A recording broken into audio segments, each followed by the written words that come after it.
はい、こんにちは。MD ジャックです。はいです。皆様、こんにちは。今回は KB イヤーのニューモデル、ネオンのレビューです。もしかして光るのかって思ったんですが、さすがに光りませんでした。光ったら音質に悪影響が出そうですからね。ちょっと光ってるのも見てみたかったな。改造しませんか？しません。でも昔ならやったかも。さて、今回も EG イヤフォンさんからご提供いただきましたこのモデル、早速見ていきましょう。円筒形のハウジングにバランスドアーマチュアドライバー、ノールズ29689 1機搭載の非常にシンプルなモデルです。ダイナミックドライバーではなく BA ドライバーが1機のみというのはあまり見かけません。と言っても KB イヤーには F1 という BA ドライバー1機のモデルがすでにあります。BA ドライバー1機で全帯域をカバーするというのは興味津々です。ちょっと価格が高めな設定に感じますが、低域をカバーする BA ドライバーはコスト高になるらしいので、そういうことも絡んだ価格設定なのかなと推測しています。そして BA ドライバー1機で全帯域をカバーできるのなら、他 BA モデルで片耳に複数の BA を搭載するモデルというのは贅沢な仕様ということになるんでしょうかね。どちらを基準に考えるかで見え方が全然違ってくるのも面白いところです。カラーは今回パープルを選びましたが、販売ページの写真で見るより色味が薄く感じました。また左右が分かりづらいのでレッド&ブルーを選んで左右別々の色にすればよかったとちょっと後悔です。イラストのように左右で青と赤のドットがあり、この通りに装着すれば良いようです。ちなみにピンの曲線は上の動画のようにこちら側がマイナスです。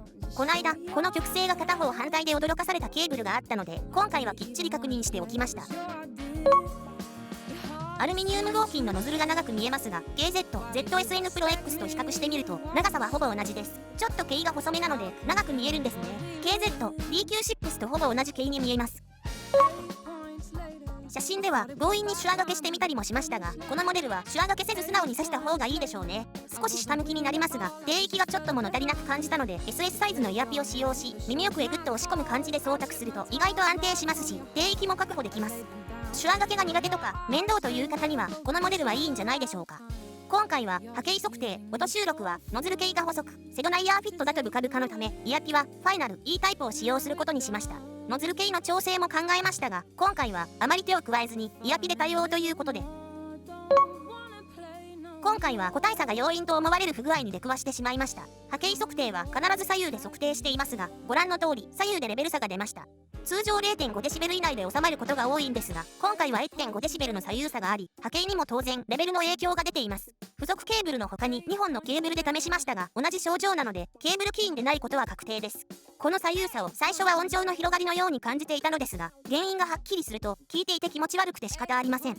なので今回の聞き込みは DAW Studio One 5の2つのトラックに同じ曲を入れ、トラック1のパンを左に、トラック2のパンを右に振って、このように分けて左のレベルを 1.5dB 下げたところ、気持ち悪さはなくなりまともに聞くことができました。一般的にレベル差は 3dB ぐらいからその違いがわかると何かで読んだことがありますが、経験上では 0.5dB ぐらいでもわかることもあります。こういう事例は4度目で20本に1本ぐらいの割合で当たっています。これがネオンの周波数特性の波形です。測定前に聞いた段階で音が抜けきらないなぁと感じていたのですが、これを見て納得です。低域はちょっと物足りなさがあるといえばありますが、高域はしっかり出ています。それでなぜ抜けが悪く感じるのか？それは中域の減衰がほとんどないためです。ネオンは人の声がまっすぐ心に届くというキャッチコピーがパッケージに書かれていて、確かにボーカルはよく聞こえます。そりゃあそうです。この帯域がフラットなら当然だと思います。でも音数が多くなってきた時にボーカルはこの帯域の他の音の影響で少し沈みます。簡単に言えばごちゃごちゃして聞こえるのです。この帯域がフラットでも綺麗に聞こえるモデルがあることは経験上知っていますが、ネオンに関しては少し調整した方がもっと綺麗に聞こえると思います。すでに画面上では調整の過程を表示していますが、この帯域は少し落とした方が全体が締まって聞こえます。波形を見ながら EQ で調整し、思い描いた波形になったらこの設定を曲のトラックに反映させます。今回の音質比較動画はソース音源とネオンの未調整状態とこの調整を加えた音の比較で構成しています。マイクを通すとわずかな違いかもしれませんがお聞きください。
回はもう波形出ちゃってますからあまり分析はないですかね。そうだね、結構平坦だしね。確かにないかな。EQ 調整は人によって聞こえ方が違うので、ほんの一例程度の感覚で気に留めていただければと思います。じゃあ 1BA の印象を教えてもらえますか？そうだね、そうしよう。今回は MQA352.8kHz、24ビットとか DSD2.8MHz、5.6MHz の音源でもいろいろ聞いてみたんですけど、やっぱりどのフォーマットの音源で聞いても中域のもっさり感はありました。スペック的にハイレゾレンジ対応ではないとしても、再生能力はとても良いと思いました。BA ドライバーってもっと鋭い音がするイメージだったんですけど、全帯域をカバーする BA ドライバーって結構自然な感じがしました。低域は量感はさほどでもないですけど、中域を絞ると締まった低域の存在感があって良くなりましたし、そもそも量感ばかりの低域は好みではないのでちょうどいい感じになりました。フルレンジ 1BA を体験するという意味でもネオンはあってもいいんじゃないでしょうかね。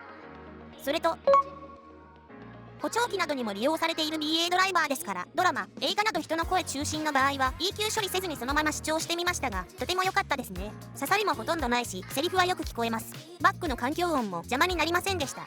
左右のレベル差があったのは個体レベルの問題ですから置いといて、色がこれだったら文句なしだったんですけどね。なるほどなるほど。じゃあ愛はこの色で注文します。綺麗で軽くてシワがけしなくていいんですもの。最初からいいなって思ってたんですよ。私もそれが正解だと思うよ。届いたら色の感じ見せてね。はい、楽しみです。ということで今回は KB イヤーの 1BA モデルネオンのレビューでした。ではまた次の動画で。ご視聴ありがとうございました。MD ジャックチャンネルはイヤホンレビューを音と波形た言葉で表現します。チャンネル登録お願いします。